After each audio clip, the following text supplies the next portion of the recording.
안녕하세요, 이영재입니다. 녹화일이 오늘 장맛비가 세차게 내리고 있습니다. 차에서 내려서 우산 쓰는 그 순간까지 이미 다 젖어버릴 정도로 비가 많이 옵니다. 이 비가 오는 날에는 좀 거추장스러운 것도 있겠습니다만 나는 비 올 때는 이걸 하고 싶어. 아니면 그 사람이 떠올라. 뭐 이런 게 있잖아요. 다들 어떤지 진짜 궁금해요. 초등학교 때 기억이 나요. 초등학교 때 장마비 내리고 막 이러면 저희 이제 운동장 굉장히 넓은데 이게 비가 내리니까 약간 흥건하게 비가 약간 고여 있는데 제 짝꿍이 제 신발 주머니를 던져버린 거예요. 장난치다가 아마 나를 좋아하지 않았나 싶은데. 아이고. 그러니까 이제 그 비 속에 저는 또 이제 그걸 가지고 나간다고 나갔는데 그 친구가 쫓아와서 거기서 막 뭐 서로 막 뭐 이렇게 던지고 막 뭐 잡고 막 이러는데 전교생들이 다 이렇게 내다봤던 그 그거 기억. 문이었으면 러버스토리잖아요. 그러니까 완전 그런 거예요. 그런데 나중에 선생님이 아시고 굉장히 혼나고 막 이랬던 기억이 있는데 그것도 하나의 추억이 그 정도면 되더라고요. 뭐 유쾌한 추억이라고 해도 될 것 네. 같아요. 제가 우연파 처음 올 때 아마 그 우산을 쓰고 들어오는 그거 뭐 맞아. 하느라고 네. 좀 이렇게 나름대로 연출을 했잖아요. 네. 저 오늘 딱 오는데 그 비슷한 우산을 쓰고 오는데 딱 들어오는 순간에 그때 그런 느낌이 들더라고요. 마치 그때 오버랩 되면서. 그렇죠. 그러니까 저는 비가 오면은 그래서 군에 있을 때 행군하면서 비 맞았던 생각, 야외에서 수경하면서 이제 그 또 MT 가가지고 이제 텐트 비 맞아가지고 밤새 고생했던 기억. 벌초 가서 이제 빗쫄딱 맞고 고생했던 기억. 얼추 때는 네. 비가 와. 그리고 또 뭐죠? 그러니까 저희 대학교 때 그 비 오는 날이면 그냥 친구들하고 그냥 수업 제끼고 그냥 한밭집 가서 막걸리에 이제 그 김치찌개를 먹으면서 세상을 논하고 시국을 논하고 이렇게 사자후를 펼쳤던 그런 객기 어린 기억이 납니다. 예. 저는 뭔가 장면이 기억나요. 네. 제주에 제가 정착을 하게 된 딱 한 장면을 이야기하라고 하면 무령아리에 물이 가득 차 있는 그 장면을 나도 이런 이야기할 멋있는 수 얘기 뭐가 다르잖아요. 나 살아오는 얘기했어요. 정말 제가 그 장마 때 안개를 뚫고 겨우겨우 갔는데 안개에 낀 그 무령아리 습지에 정말 물이 찰랑찰랑 차 있었어요. 그리고 그 숲 사이에 습지가 있는 거라서 이도끼가 니도끼냐 할 것 같은 산신령이 나올 것 같은 분위기였거든요. 그래서 그 장면에 반해서 사실은 계속 제주에 오다가 이렇게 좀 정착까지 하게 된 건데 그 장면이 좀 떠오르네요. 제주 사시려면 이도끼가 니도끼고 아니오다게 뭐 이러지 않았을까? 예. 아유, 다들 추억을 얘기해 주셨는데 저는 그냥 하나 막걸리밖에 생각이 안 납니다. 빨리 녹화를 마치고 달려가고 싶은 충동이 느껴집니다. 자, 오늘도 먼저 우연파 뉴스 화면으로 만나본 뒤에 이야기 나눠보도록 하겠습니다. 제주 두 번차 공항 기본계획 최종 보고회가 있었던 일이 되본 지 요새 만에 국토부가 세종시에서 또시 보고회를 열었수다. 고자도 된다 안 된다 말이 한디 혼자만 아랑해분한 도민들 모음은 곱곱하기만 허우다. 공공기관 높은 사람들 봉급 하영받지 못하게 하는 조례가 제주에서 맹그라점된 햄수다. 배불른 고냉이 모양을 숭투렁 이름도 솔칭 고냉이 조례인디양. 개매양 이런 조례가 맹그러질지 소뭇 기대가 됨수다. 비자림질에서 혼마 의서접을 뻔한 맹꽁이 사는 디가 발견됐수다. 의서접을 뻔한 동식물들이 쭉장 나오멍 환경 영향 평가를 졸바로 허여신지 어중구랑하기만 헌디양. 제주도는 기본적인 생태계 조사부터 또시 해사할 거담수다. 제주도 지역이 모은 유네스코 생물권 보전 지역으로 지정됐수다. 전 세계가 제주의 자연 경관이형 생물의 다양성을 인정해 조신한 자부심을 거정 환경을 보존하는 데 더 애써서 되지 않았구가. 자, 이 공항 기본계획 최종안이 공개됐습니다. 반대 측의 반발로 보고회가 무산됐음에도 국토부의 강행 의지가 드러난 것이라고 볼 수가 있겠는데요. 녹화일 기준으로 바로 어제 보고회가 세종시에서 따로 있었죠. 일단 최종안의 내용과 의미부터 짚어봐야겠습니다. 고질 씨. 그 포스코 컨소시엄이 수행한 그 용역 보고서가 이제 19일에 공개가 됐죠. 2035년에 1,690만 명을 수용 목표로 한 그 제2공항에 대한 청사진이 딱 나왔는데 모두 제주 기존의 이제 제주국제공항과 제2공항 어떤 활용에 대해서 7개 대안 중에 현실적으로 운영이 가능한 3개를 추리고 그 가운데서 마지막으로 하나 뽑은 게 현 제주국제공항을 국제선과 국내선 절반 그리고 이제 제2공항은 국내선의 절반만 감당하도록 하자라는 내용이 가장 최저간으로 나왔습니다. 그래서 이 에어시티라든가 이제 그 24시간 개항 제2공항을 추진하면서 어떻게 주변 지역 발전에 대해서 거창하게 내세웠던 청사진이 있었잖아요, 도정에서. 이거는 일단 국토부 기본계획에서는 일단은 이게 조금 반영이 좀 어려울 수도 있는 그런 상황인 걸로 일단 그렇게 정리가 될 것 같습니다. 검토위원회에서 공개 토론할 때 믿고 따르라 예, 굉장히 강조했는데 이렇게 자꾸 바뀌니까 믿을 수 있겠나 싶기도 하고요. 저는 찬성하는 주민들도 역시 이게 뭐야? 굉장히 뭐 확장되고 굉장히 많은 것들 해결할 것이라고 생각이 들었는데 꼴랑 진짜 국내선 50%만 하면 저는 찬성하는 분들 그 지역에 계신 분들조차도 예. 굉장히 이제 문제가 많다라고 하셨다고 하더라고요. 그래서 이제 뭐 25일 날 열린 그 최종 보고에 가서 의견도 다시 내놨다라고 말씀을 드렸는데요. 저는 일단 그 19일 날 있었던 국토부의 최종 그 보고의 강행과 관련해서 저는 굉장히 부끄럽고 비겁했다라고 저는 평을 하고 싶어요. 누가 봐도 파행이 예상이 됐잖아요. 근데 안에서 문 걸어 잠그고 밀고 당기고 밀가루까지 뿌려주고 이런 눈살찌 뿌려지는 이런 광경들을 저는 국토부가 정말 무책임하게 방관을 했다. 그리고 강행을 했다라고 생각이 들었습니다. 그리고 그 국내선 50%만 이제 제2공항은 부공항으로 역할을 한다라고 했을 때 그 이면에 숨겨졌던 그러면 공군기지로 활용이냐? 이런 의혹들이 다시 한번 문제 제기가 안 될 수가 없는 상황. 그리고 경제 타당성 재검토도 해야 된다라는 이런 의혹들이 계속 문제 제기가 되고 있는데 25일은 국토부는 이러한 것들을 다 충분히 수렴해서 기본 계획에 마련을 하겠다. 이런 내용들은 갈수록 불신만 초래하는 부분이라고 생각이 들어지고요. 저는 그럼에도 제주도가 이 상황, 이 지점에서 정말 이 갈등 해결을 위한 적극적인 노력을 저는 할 것이라고 좀 기대하고 싶어요. 기대하는데 관건은 국토부죠. 그리고 청와대와 정치권이 정말 이대로 손 놓고 있어서는 절대 안 된다고 생각합니다. 예. 어떤 복잡한 구도나 찬반을 떠나서 많은 분들이 하는 말씀은 일단 국내선이 성산으로 가 있으면 네. 제주시권에 사는 분들은 비행기 시간보다 더 많은 시간을 공항 이동에 네.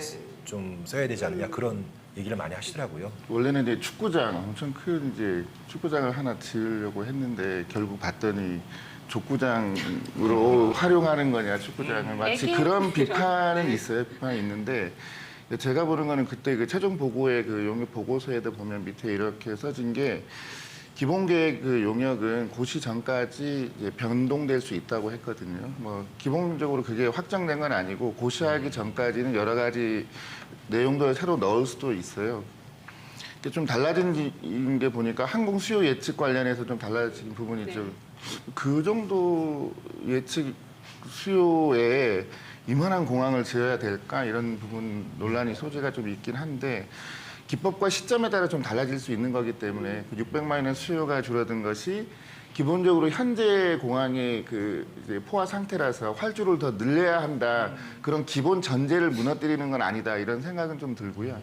두 번째 그 공항 이용 방안인데 그 보조 의견으로 이제 들어간 내용을 보면 2035년, 2055년 가면은 어차피 제2공항에도 국제선 수요를 이제 충족시키는 그런 내용들은 들어 있어요. 그러니까 현재 시점에서 바라볼 게 아니라 중장기적인 관점에서 바라보면 제2공항을 짓는 그 어떤 취지나 이런 것들은 좀 충족하는 것 같고 기본적으로 예전에 그 김포공항하고 인천공항 얘기할 때 처음에 인천공항을 국제선으로 하고 김포공항을 국내선으로 하자고 했었는데 결국 운영하는 그 수요를 보고 김포공항에서도 국제선을 취향하거든요. 예. 그렇기 때문에 현재 시점에서 판단할 게 아니고 향후 뭐 50년, 100년을 내다본 그런 계획으로 보면은 또 뭐 이해가 된다 이런 측면이 있습니다.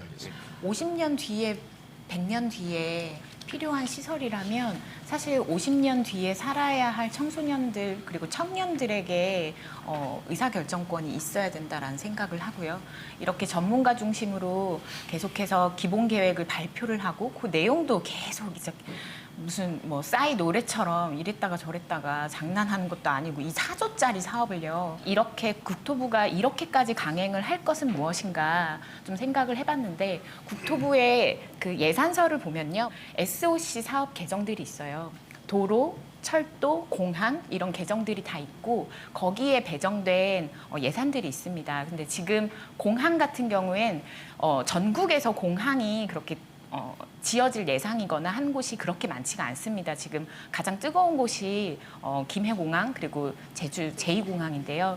이런 부분들로 예산을 사용하지 않으면 이 예산은 나중에 삭감이 됩니다. 국가 시스템상. 그래서 어떻게 보면 국토부의 내부 조직 간의 파워게임 그리고 이 예산을 써야만 다음번에 공항 예산도 확보할 수 있는 이런 것들 그리고 그 공항을 짓는 데 있어서 수요가 늘어날 것이다라는 사실상 우리나라의 인구가 지금 계속 줄고 있음에도 불구하고 계속해서 공항을 짓는 이런 것들이 좀 추진이 되고 있는 거죠. 역시 얘기한 거 들으니까 그렇기 때문에 우리 그 찬성하는 쪽 입장에서는 지금 해야 돼. 이 시기를 놓치면 안 돼. 연말에 보도블럭 가는 거하고 그 비슷한 거 아니에요? 그러면. 그런 생각도 한편으로는 들게 하긴 하거든요. 저는 그것도 굉장히 무책임한 일이라고 생각해요. 왜냐하면 그 공항이 그리고 그 공항이 지어져서 뚫리는 계속 광역도로들 그런 도로들은 나중에 꾸준히 관리 비용이 필요해요. 결국에는 20-30년 내에 계속 인구가 줄어들 건데 이런 것들이 극소수의 청년들, 청소년들이 부담을 해야 할 미래의 빚이 되는 거죠. 그래서 사실 그때는 이게 지원을 받으실 거잖아요. 연금 받으실 거잖아요. 저는 그때도 일하고 있을 거란 말이에요. 네. 그래서 이거는 약간 좀 억울한 것 같아요. 네, 그래. 네. 맞아요. 너무 이기적인 발언이었습니다. 아무튼 계획 고시까지도 많은 변수가 네. 있지 않을까 하는 생각이 듭니다. 다음 주제 넘어가죠. 지난주 열린 도의회 정립에서 주목을 끈 조례가 하나 있습니다. 이름부터가 주목을 끌 수밖에 없는데 바로 많이들 아시죠? 이제 살찐 고양이 조례입니다.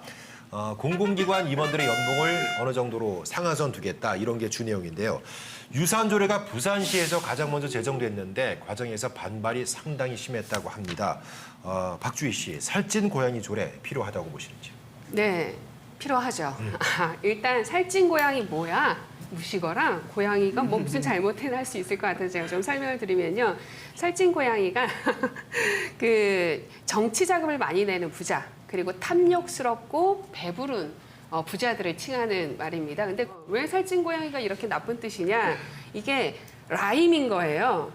예. 영어로? 팻캣의 이 팻은 팻이 중요한 거거든요. 그러니까 거기에 붙을 라임을 만들다 보니까 이제 캣이 붙었다 뭐 이렇게 볼 수 있는데요. 이런 살찐 고양이 조례를 추진하려고 하는 거는 최저임금에 비해서 공공기관의 대표와 임원들의 연봉이 너무 과하다, 제한할 필요가 있다라는 것인데 이 살찐 고양이와 관련해서 임금 규제를 했던 대표적인 나라가 스위스예요. 예, 그때 당시에 금융사 임원들이요. 실수로 뭐 40억 원의 손실을 냈는데 해고당하면서 퇴직금을 210억 원을 가져간 사태가 벌어지면서 정말 뒷목 잡을 상황인데요. 그래서 이게 주민 발의로 이 퇴직금 과도한 보너스를 제한하자라는 게 국민투표로 2013년도에 스위스에서 통과가 됐고 그 해에 유럽의 여러 나라에서 이러한 법들이 만들어졌는데 우리나라의 경우에는 2016년도에 정의당 심상정 의원께서 맞습니다. 뭐 그때는 뭐 대기업뿐만 아니라 뭐 국회의원까지도 고위공직자 다 포함해서 최고 30배 이상을 하면 안 된다라고 제한하는 법을 발의했지만 아직 통과가 안 됐죠. 그러니까 제주도 상황을 들여다보니까 지금 최저 시급 얼마게요? 알았었는데. 8,350원이에요. 예. 월 급여가 한 175만 원 정도인데요. 이보다 훨씬 상회하는 출자 출연 기관 대표들이 1억 원이 넘게 받으시는 분들이 꽤 있는 거예요. 근데 받을 수는 있죠. 왜냐하면 전문가 영역이니까. 근데 그럼에도 불구하고 그 기관의 예산을 뭐 이렇게 집행하는 율이 너무 저조하니까 역할을 다하지 않는 것 아니냐. 그래서 제한할 필요가 있다라는 배경이 있다고 합니다. 근데 저는 당연히 이제 공정 공생을 위해서는 불평등을 최소화할 때 이 임금의 격차를 줄이는 것은 당연한 수순이라고 보여집니다만 또 어찌 보면 공기관의 대표는 굉장히 전문성을 가진 분이 와야 돼요. 지금 제주도는 그렇지 못한 현실이긴 합니다만은 와야 하는데 만약에 이걸 제한을 두면 오히려 그 전문 경력을 느슨하게 할 수 있어서 또 다른 어떤 피해가 올 수 있지 않을까라는 생각이 들어져서 이 조례 추진에는 굉장히 적극적으로 동의를 합니다만 충분한 어떤 의견 수렴 과정이 있어야 된다고 보여져요. 반론 같은 경우는 뭐 공무원 출신이더라도 관련된 분야에서 오래 일하신 분이면은 뭐 전문성이 있지 않겠냐 그런 얘기도 있고요. 공공기관입니다만은 연봉을 제한하는 게 과연 이게 온당한 처사냐 이런 의견도 분명히 있는 것 같습니다만. 처음에 2016년에 살찐 고양이 입법을 처음 심장정 의원이 이제 아마 대선 공약으로인가 아마 들어갔던 것 같은데 처음에 사실 저 느낌은 좀 충격이었죠. 기본적으로는 시장 경제 체제인데 임금도 다 이제 시장 경제의 원리에서 정해지는 거고 또 이제 임원이나 이런 부분들은 원래 임금을 정하는 체계 자체가 다른 거죠, 사실은. 그 여러 가지 얘기 중에 행정기관에 과연 그런 전문성 있는 것, 그 기관의 그런 거에 맞게 과연 그렇게 운영을 하고 있는가에 대한 비판, 그 사람이 그 과연 전문성을 가지고 있는가의 비판 이런 부분들은 충분히 이제 제기할 수 있는 거지만 그런데 왜 임금으로? 라는 이제 물음표를 찍게 돼요. 이제 조례로서 그 제한하는 것 자체가 저는 그 부분은 또 좀 이렇게 권한을 침해하고 있는 것이 아닌가 하는 생각도 들고 임금을 그렇게 제한하는 방향으로 해야 되는가에 대해서는 좀 의구심이 드는. 지금 이번에 조례가 이 축을 조금 더 불평등을 해소하는 과정으로 좀 작동하는 그런 기준을 마련한 것이다라는 생각이 들고 또 도의회에서 좀 더 이 조례를 활용해서 일을 잘하실 수 있도록 할 수 있는 조례다라는 생각도 들고요. 저는 농공행상 이야기 여러 번 나오잖아요. 여러 번 이야기가 나오는데 그런 것들을 보면서 제가 전 관광공사 직원이었거든요. 내가 아무리 여기서 20년, 30년 뼈 빠지게 일을 해도 결국에는 CEO의 자리는 외부인이 들어온다. 그리고 정말 막대한 내가 여기서 20년 동안 받았던 것보다 훨씬 많은 연봉을 받는다라고 하면 저는 일할 맛이 나지 않을 것 같아요. 결국엔 내부 직원이 해당 기관에서 계속해서 경력을 쌓고 많은 부서들을 거치고 경영 노하우를 얻어서 결국엔 CEO 자리까지 가게 되는 그런 것들을 독려할 필요가 있고 어떻게 보면 상한제라고 하지만 내부 직원들의 어떤 동기를 부여할 수 있는 그런 조례라고도 좀 생각이 듭니다. 팻캣, 살찐 고양이 법이 미국에서 만들어진 단어인데 고양이한테는 좀 이해를 해달라고 하고 싶은 게 그동안 우리나라는 개에 대해서 너무 많은 안 좋은 표현이 많았어요. 고양이가 한 번만 좀 오명을 쓰는 거니까 좀 이해해달라고 부탁을 드리겠습니다. 자, 전국적 관심이 여전한 비자림로 확장 공사가 새 국면을 또 맞고 있습니다. 지난달에 이어서 얼마 전에 공사 현장에서 멸종 위기종이 또 발견이 된 건데요. 환경단체들 공사 전면 철회까지 요구하고 있습니다. 박주희 씨 어떻게 보셨어요? 이제까지 제주도에서 진행된 약간 대규모 공사 중에 이렇게 2번이나 중단된 사례가 있을까라고 생각해보면 크게 언뜻 떠오르진 않아요. 그만큼 그렇네요. 문제가 많다라고 보여집니다.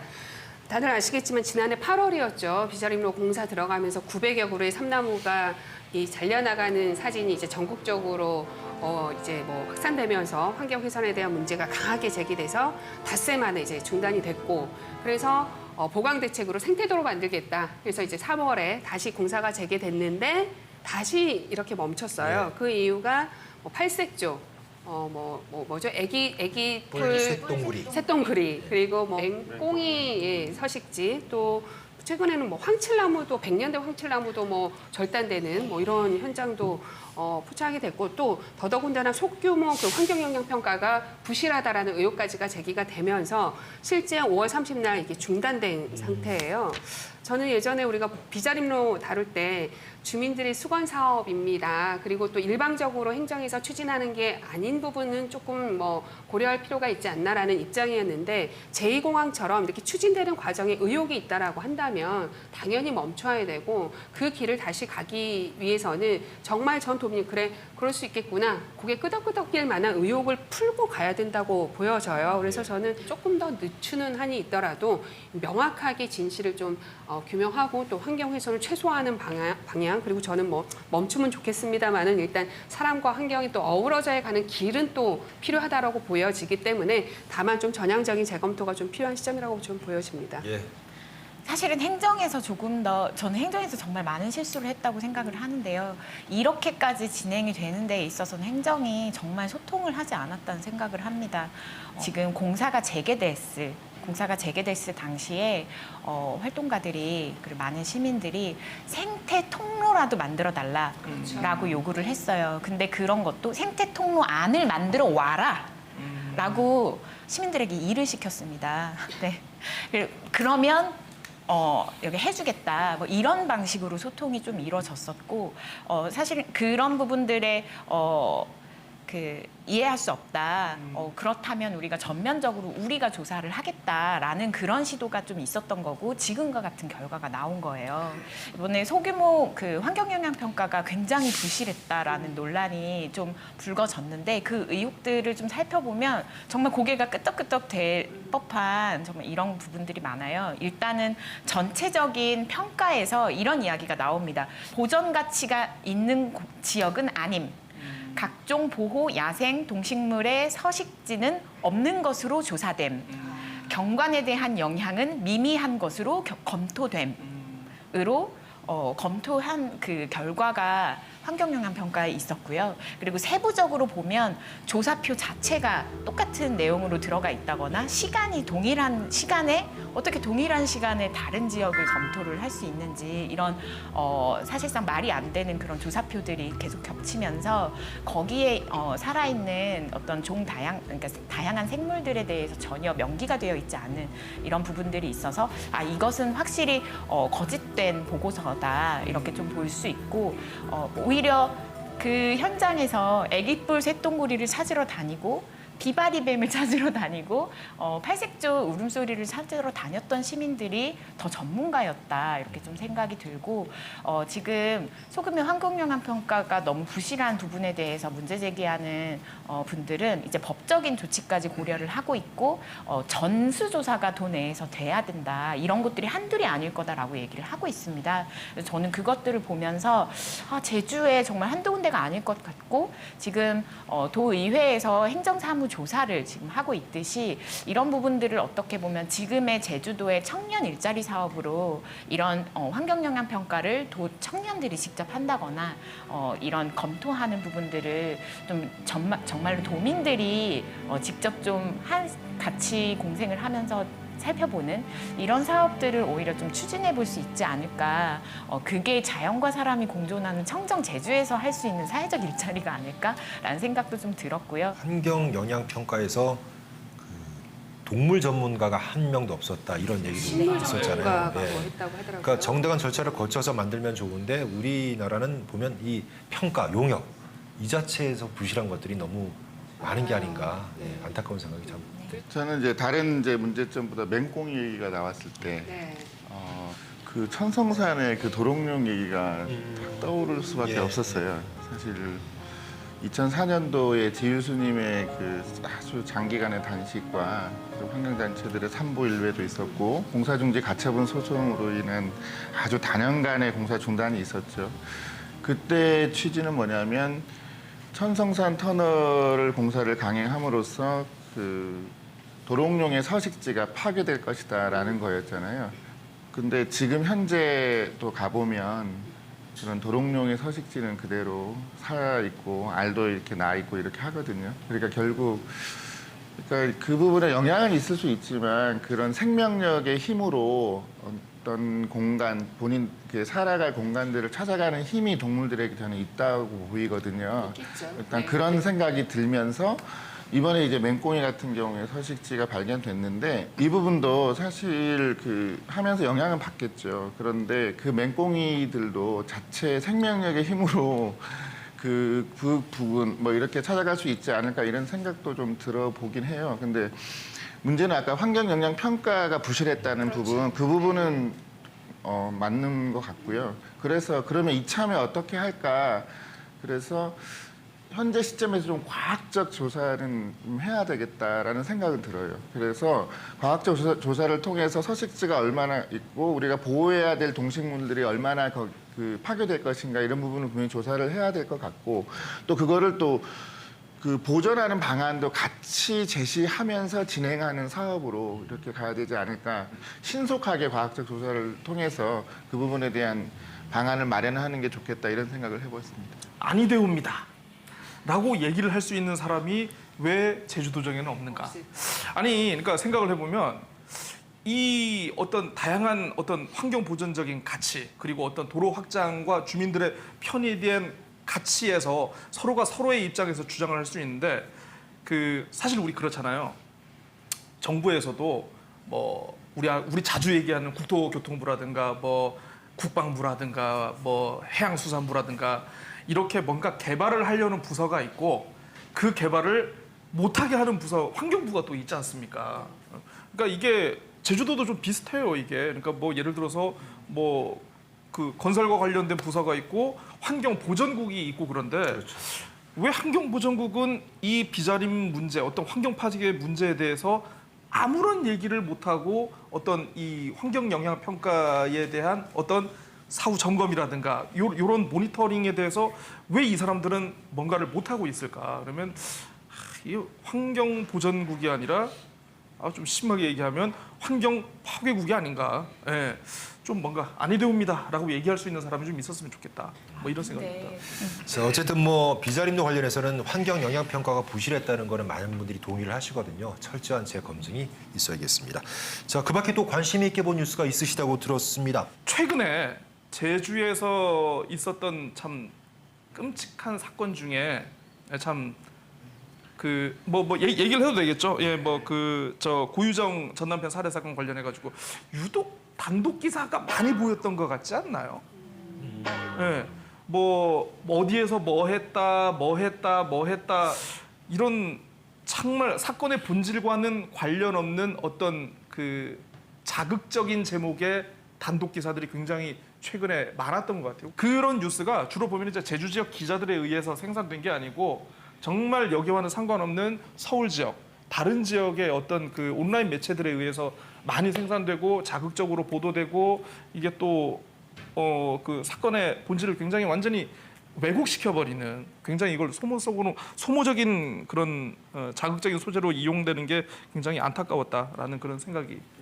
많이 보도가 되지 않아서 언론 이야기 하셨지만 많이 보도가 안 돼서 조금 우영파 시청자분들과 나누고 싶은 뉴스를 좀 가져왔습니다. 우영파 취지에 딱 맞는 소식인데. 네. 그 동물 테마파크 한번 다뤘었잖아요. 저희 메인 주제로 좀 크게 다뤘었는데 당시에 동물 테마파크를 추진하는 사업자에게 도시건축위원회에서 조천읍이 람사르 습지 인증 도시이니 람사르 습지 위원회와 지역위원회와 함께 관련된 부분에 대해서 사업 협의를 해야 한다라는 권고를 좀 내렸었는데 이 부분이 협의를 했다고 수정된 안을 제출을 했지만 이게 허위인 것으로 그 지역위원회에서 아예 우리 쪽엔 연락도 없었다. 라는 걸로 밝혀지고 그분들이 직접 이제 원희룡 지사께 의견서를 좀 전달을 하고 이 부분에 법적 조치도 고민을 하겠다라고 좀 밝힌 일이 있었습니다. 저희가 아까 소규모 환경 영향 평가 이야기를 했었잖아요.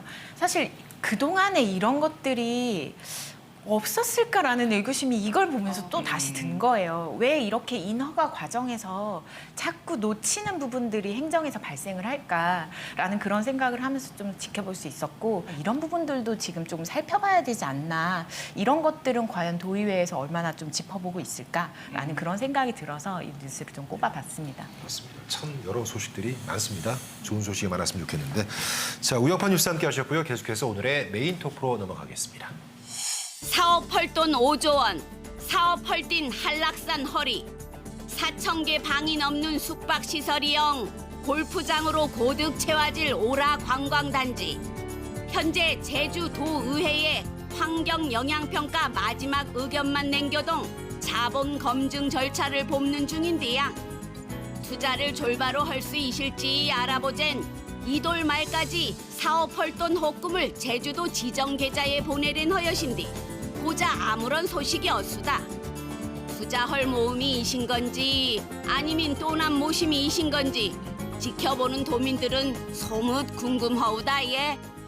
네, 오라 관광단지 자본 검증 시한이 턱 밑까지 다가왔습니다. 바로 이달까지죠. 분양 예상 수익을 제외한 사업비의 10%인 약 3천억 원을 납부하지 않을 경우에 앞으로 사업이 불투명해질 거라고 합니다. 녹화일인 오늘 수요일 오전까지 아직 납부 소식은 들리지 않고 있습니다. 오라 단지 전체를 보면 너무 긴 역사예요. 그러니까 자본 검증 진행 과정으로 좁혀서 이야기를 좀 나눠보겠습니다. 긴 역사든 짧은 역사든 역사는 바로 이분이죠. 고지열 씨 부탁드리겠습니다. 우영파 전문 연대기 전문 고연대입니다. 네. 일단은 긴 역사를 다 얘기를 할 수는 없고 일단 사실 그 개발 사업에 대한 어떤 도민들의 피로도 개발을 하려다가 못하고 오히려 그 부지를 팔아버리고 특히 이제 공유지 같은 거 많았잖아요. 예. 그러니까 우리 흔히 먹튀 같은 걸 많이 경험하고 목격하면서 이제 도민들의 어떤 피로감이라든가 예, 실망감, 불신도 좌절감이 높아지고, 많이 높았죠. 그런데 어느 순간인가 업력이 얼마 되지 않는 JCC라는 회사가 우리가 저 5조 넣어가지고 오라관광단지를 개발하겠다고 떡 나타났어요. 그래서 5조가 어디 유집 강아지 이름도 아니고 너는 할 수 있어? 라고 이제 도민사회가 궁금해하지 않았습니까? 야, 보니까 JCC 주주가 100% 지분을 가지고 있는 주주가 하우싱 인베스트먼트라는데 얘네가 버진 아일랜드에 있는 그런 회사네? 근데 자본금이 900억밖에 안 돼. 야, 그러면 900억 자본금 가지고 니네가 무슨 5조 사업을 하겠다는 거야? 라고 굉장히 많이 궁금해하셨어요. 궁금해하셨고 실제로 회사에서도 그 관련해서 우리가 앞으로 이렇게 자본 조달을 해가지고 요 사업을 추진하려고 하고 합니다 해가지고 기자회견도 하고 도민 설명회도 하고 했는데 뭔가 내키지가 않아요. 이게 과연 저게 될까 해서 그래서 이제 그 도의회에서 지금 이제 작고하신 그 신관홍 전 의장님께서 이제 2007년이었나요? 그때 자 그러면 이게 도에서 그러면 한번 자본 검증이라는 걸 한번 해봐라. 이렇게 얘기를 했죠. 그래서 제주도가 도민 여론조사를 거쳐서 그때 이제 92%가 자본검증을 한번 해봤으면 좋겠다라는 그런 반응이 나왔고 그에 따라 가지고 자본검증위원회를 꾸렸습니다. 예. 자 꾸렸는데 세 차례 거친 회의를 하면서도 자본의 성격과 자본 조달 계획에 대해서 납득이 잘 안 갔던 모양이에요. 그래서 지난해 말 결국 4차 회의에서 보증금 걸어라. 보증금 걸어라. 그래서 그게 이제 그 분양 수입을 제외한 나머지 이제 그 3조 3천억 원의 10%인 3,300억 원을 6월 말까지 예치를 해라. 세상에 10%인데 3천억 원이 넘으니. 예, 그러니까 그런데 이제 어쨌든 자본검증위원회를 납득시키지 못한 JCC 지금까지 아마 우리가 방송되는 아마 이 순간까지 거의 안 됐을 확률이 아마 높을 것 같아요. 예. 조세 피처의 논란, 그리고 자본금의 논란 이런 부분들 때문에 실제 논란이 있기 때문에 자본검증위원회가 만들어진 건데 도민들도 납득할 수 없는 게 자본검증위를 만들어졌는데 자본검증위에서도 납득할 수가 없어서 사실 절충안이 나온 거잖아요. 기업의 입장을 충분히 고려해서 지금 절충안이 나온 상황인데 여기에 대해서도 지금 회신이 없는 거고요. 지금 그 에스크로 계좌라는 최소한의 장치를 통한 절충안을 지금 내놓은 상황인데 말씀하셨던 3천억 이상의 예치금을 공동이 관리하는 계좌를 뜻하는데요. 제3자가 쌍방의 계약 주체들에게 관련 부동산 계약 문건이나 그 재산이나 이런 것들을 한꺼번에 좀 관리할 수 있는 제3 예탁 제도라고 보시면 될 것 같습니다. 근데 최근에 쇼핑몰 거래에서도 다 이런 방식으로 사용이 되고 있더라고요. 모든 거래가 종료된 이후에 이제 그 비용들이 정리가 되는 정산이 되는 이런 시스템인데요. 사실상 투기를 한 다음에 돈이 빠져나가지 못하게 하는 최소한의 장치입니다. 여기에다가 예치를 하라는 이런 부분들에 대해서 지금 답변이 오고 있지 않다는 건 사실상 이게 제주의 먹튀 자금, 부동산을 노린 투기 자금이 아닌가라는 그런 어떤 방증이 아닐까라는 생각도 좀 하고요. 자, 예치금 납부가 글쎄요. 지금 부정적인 전망이 많고요. 어려울 수가 있습니다. 그렇다면 대안을 또 제시를 하는 것도 적격을 가릴 수 있는 방법이 아닐까 싶은데 두 경우에 대해서 모두 예측을 좀 해봤으면 좋겠어요. 또 깜짝 놀랄 안을 제시할 수가 있잖아요. 깜짝 놀랄 안 없고요. 없을까요? 제가 볼 때는 일단 예치금 가능성은 거의 제로라고 보여집니다. 오라관광단지 사업자 JCC가 중국 화룡그룹의 모기업이고 이 모기업의 대표가 부패 사건으로 구속이 됐고 그 이후에 회장과 사장이 교체되고 지난 3월에 우리 제주도 오라관광 사업 단지 이 사업자 대표이사도 교체가 됐어요. 예. 교체가 되면서 이제 제주도에서는 이 예치금과 관련된 부분을 새롭게 다시 알렸겠죠. 알렸는데도 불구하고 뭐 어떤 협의를 한다거나 연기 요청을 하지 않았고 또 게다가 이제 중국이 미국과의 무역 전쟁 때문에 외화 반출을 굉장히 엄격하게 규제한 지가 좀 됐잖아요. 그러다 보니까 여러 상황으로 어찌 보면은 뭐 내부 사정도 있지만 외부 사정도 있기 때문에 이걸 입금하지 못한다라고 치면 제가 볼 때는 뭐 예치금 뭐 입금 가능성도 없는 데다가 추진 의지도 없지 않나라고 봤을 땐 굳이 다른 대안을 제시할 필요가 있을까라는 생각까지 좀 들어져요. 네. 예. 예치금을 이제 들어오지 않을 것이다. 저도 그렇게는 보고 있고요. 이미 이제 소송을 준비한다 이런 얘기도 들리기도 하고 이렇잖아요. 근데 이제 저희가 좀 다른 관점에서 좀 봐야 될 부분이 있어요. 그 사업을 진행하는 사업체 입장에서 본다면 행정에서 요구하는 일련의 절차들을 순서대로 다 밟아왔고 또 계속 거기서 수정의 어떤 조건을 제시하면 또 그거에 맞춰서 계속 밟아왔거든요. 근데 밟아오다가 어느 때 이제 자본 검증 얘기가 나왔잖아요. 그래가지고 사업자 입장에서 봤을 때는 어떤 의아심이 드냐면 도대체 행정 법규가 요구하는 것들에 대해서는 다 갖추고 이렇게 가는 건데 그다음에 자본에서 뭐 그런 문제는 본인의 위험 부담 하에 어차피 진행하는 것이고 그래 왔는데 왜 또 자본을 예치까지 하래? 의심스럽다고 그런 이게 자본이 많고 적음의 문제가 아니라 어떤 자금을 이렇게 집행을 할 때는 근거라는 것들이 있어야 되잖아요. 그런 부분에서 이게 무슨 명목으로 집행을 하지? 뭐 이런 부분에 대해서 약간 설득할 수가 없다 이런 얘기도 들리는 거 보면 우리가 생각하는 자금력의 문제도 있을 수 있지만 그렇지 않은 문제도 좀 있을 수 있구나라는 생각이 들고 6월 말까지 이제 예치가 안 되면 한번 다시 또 검증위원회 열릴 겁니다. 열려서 이제 대안이 있느냐 없느냐를 할 건데 그때는 이제 그런 얘기가 나올 것 같아요. 왜 예치를 하지 않았는지 예치하는 게 자금의 문제인지 어떤 다른 사유에 의한 건지를 얘기를 하고 그 부분이 실제로 자금의 능력이 없어서가 아니라 어떤 다른 사유에 의한 거다라는 부분이 객관적으로 확인이 되면 기본적으로 자본 검증은 그래서 넘어갈 소지는 있다라고 보고 있습니다. 사업자 측에서 이미 수년 전부터 왜 거기에 법인이 있냐. 거기라고 하는 건 독재 정권, 다른 국가의 독재 정권이라든지 그런 굉장히 야쿠자의 돈이나 마피아의 돈 이런 것들이 세탁이 되는 곳이 버진 아일랜드잖아요. 왜 굳이 거기에 사업자를 두느냐. 그것이 가장 도민들에게 신뢰를 주지 못했던 부분인데 그런 걸 알고 있었더라면 자본검증위가 지금 작동을 한 지 1년 반입니다. 그러면 그때 수년 전부터 논란이 있었을 때 그리고 12월에 이렇게 예치금 권고가 나오기 전에 이 몇 년간의 시간 동안 전 사업자로 옮겼을 수도 있었을 것 같아요. 네, 하지만 그런 의지가 전혀 보이지 않았었고 투자가 될지도 의심스러운 이 사업을 무조건 환영하면서 받을 수는 없다는 생각이 들고 자본검증위가 이번에 좀 명확하게 이렇게 좀 선을 그어주시면서 좀 우리를 스스로 보호할 수 있는 최소한의 장치가 작동이 된 것 아닐까 이렇게 보고요.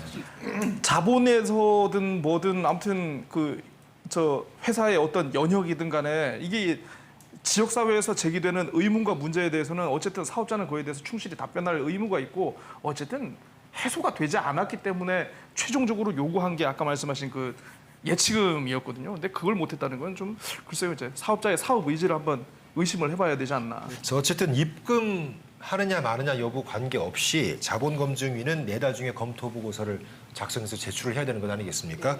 그에 따라서 의회는 그걸 보고 이제 환경 영향 평가 전체 동의를 할 것이냐를 결정할 거고요. 또 이게 원희룡 지사에게 넘어가면 최종 검토를 할 겁니다. 자, 궁금해집니다. 앞으로 오라 관광단지의 미래, 추이 어떻게 예상을 하실지요? 고지일 씨는 어떻게 보세요? 제가 이거 예상을 하면은 제가 돗자리를 깔아야죠. 아니, 네. 사실 지금 입금이 돼가지고 이게 검증위에서 어쨌든 결론을 내렸다고 해도 도의회가 과연 이거를 상임위 차원에서 그리고 본회의에서 이거를 통과시킬지 말지에 대해서도 사실 이것도 고민을 해봐야 되고요. 특히 이제 제가 봤을 때 상임위에 지금 계신 분들의 결이 좀 약간 좀 아마 사업자 입장에서 조금 힘들 수도 있어요. 아무튼 그분들 그렇고 도의회가 통과를 시켰다고 해도 어차피 최종 인허가권은 도지사에 있기 때문에 과연 그러면 또 지사가 이걸 또 해줄 것이냐에 대해서도 또 이제 고민을 해봐야 되고 또 결정적으로 또 이제 내년에 또 이제 총선이 있다는 거. 과연 아무튼 정치권은 이쪽으로 가든 아무튼 정말 그 경우의 수를 많이 계산을 해봐야 될 것 같아요. 저는 그 어렵기는 하겠지만 가까스로 많은 부대 조건을 달고 도의회 문턱을 넘어서지 않을까.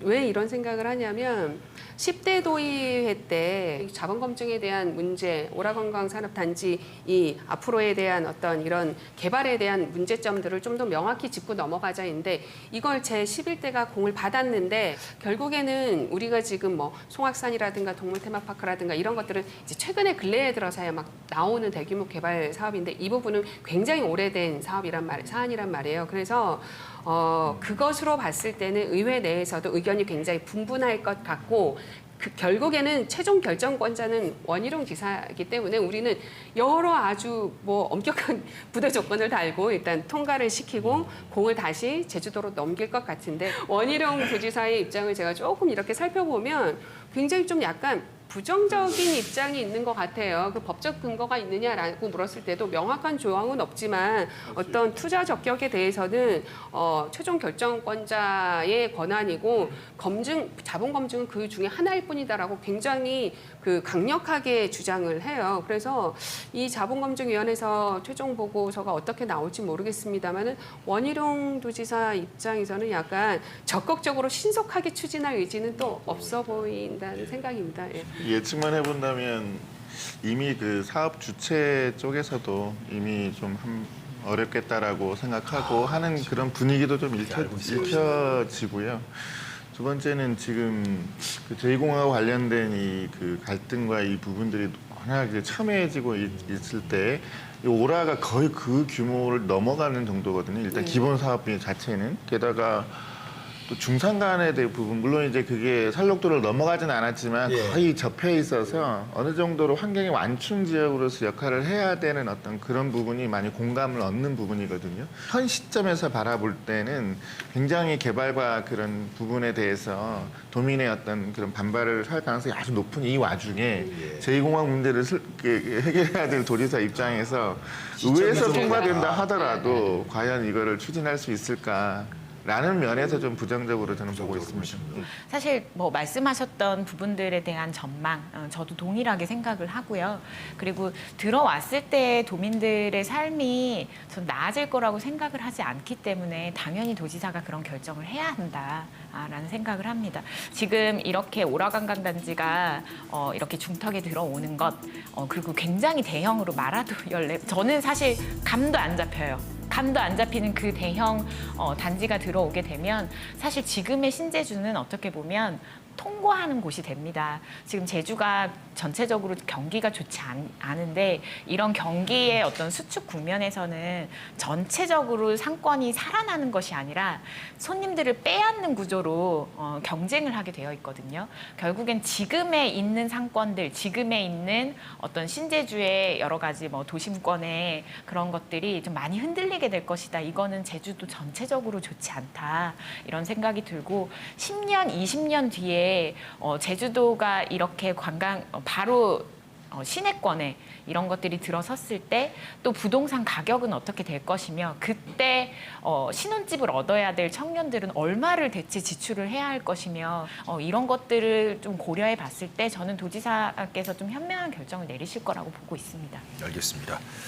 시간이 벌써 다 돼갑니다. 끝으로 자본검증위원회는 오라단지 한해서만 운영이 되어 왔습니다. 다른 경우는 없었고요. 자, 지금처럼 자금 예치가 앞으로 자본검증의 방법으로 제도화가 아예 필요하다고 생각하시는지 그렇지 않으면 이건 좀 과도한 규제다라고 생각하시는지 의견을 드리면서 시간을 마치도록 하겠습니다. 네, 저는 규제 이렇게 얘기하고 싶지 않아요. 저는 규제로 볼 것이 아니라 제주도를 보호하는 최소한의 생존 장치다. 이렇게 좀 보여지고 지금 뭐 도조례상 개발사업심의위원회 있지 않습니까? 저는 조금씩 이런 것들을 좀 적용해 나가면서 좀 경험을 쌓고 고도화시키는 작업을 도의회에서 함께 좀 해주셨으면 하는 생각입니다. 알겠습니다. 일단 자금 예치 자체는 과도한 규제라고 봅니다. 근데 지금 자금을 예치하라 이건 좀 다소 좀 우악스러운 수단 같거든요. 그래서 일정 규모를 우리가 제주특별자치도에서 뭐 조례도 좋습니다. 일정 범위 내의 사업인 경우에 이미 환경 영향 평가 단계를 지나기 전에 이미 그 자금 그 부분을 그 능력을 볼 수 있는 그런 부분을 넣어서 도의회가 그것까지 아예 심사를 해버리게 하자. 차제 제주특별자치도의 경우에 이 자본에 대한 부분을 단계를 좀 앞단계로 당겨서 그 도의회 아예 동의를 받고 시작하자. 사업의 어떤 규모가 있는 경우에는 차라리 그렇게 좀 바뀌는 게 좋지. 이렇게 갑자기 느닷없이 자본금 예치해 이런 거는 좀 조금 헛수고를 우악스럽다. 좀 덜자 그런 느낌으로도 다가오고요. 그러니까 안전하게 장치를 딱 이미 만들어 버리면 좋겠어요. 그러니까 일정 규모 이상은 아예 의회가 일단 통제할 수 있게 하는 것. 예. 검증 과정은 저는 반드시 필요하다고 봅니다. 그러니까 제주도가 과거에 어떤 그 뭐 고도의 자치권을 이양받고 권한을 받고 그러면서 규제가 많이 풀려 나갔잖아요. 저는 지금의 앞으로의 제주도가 추진할 개발 사업들은 나사 풀었으면 조여야죠. 네, 밀었으면 당겨야 된다고 저는 생각을 합니다. 자본 검증의 문제가 저는 그 앞서서 기업의 정신에 대한 부분들, 그 기업이 어떤 기업인가에 대해서 정말 속속들이 좀 확인을 하는 그 검증 과정도 굉장히 필요하고 그 부분은 앞으로의 우리가 제주도가 어떤 그 개발 투자를 받을 때 제주도의 어떤 그 좌지우지되는 경제 발전이라든가 좋은 일자리라든가 그런 것들에 지대한 영향을 끼칠 것 같아요.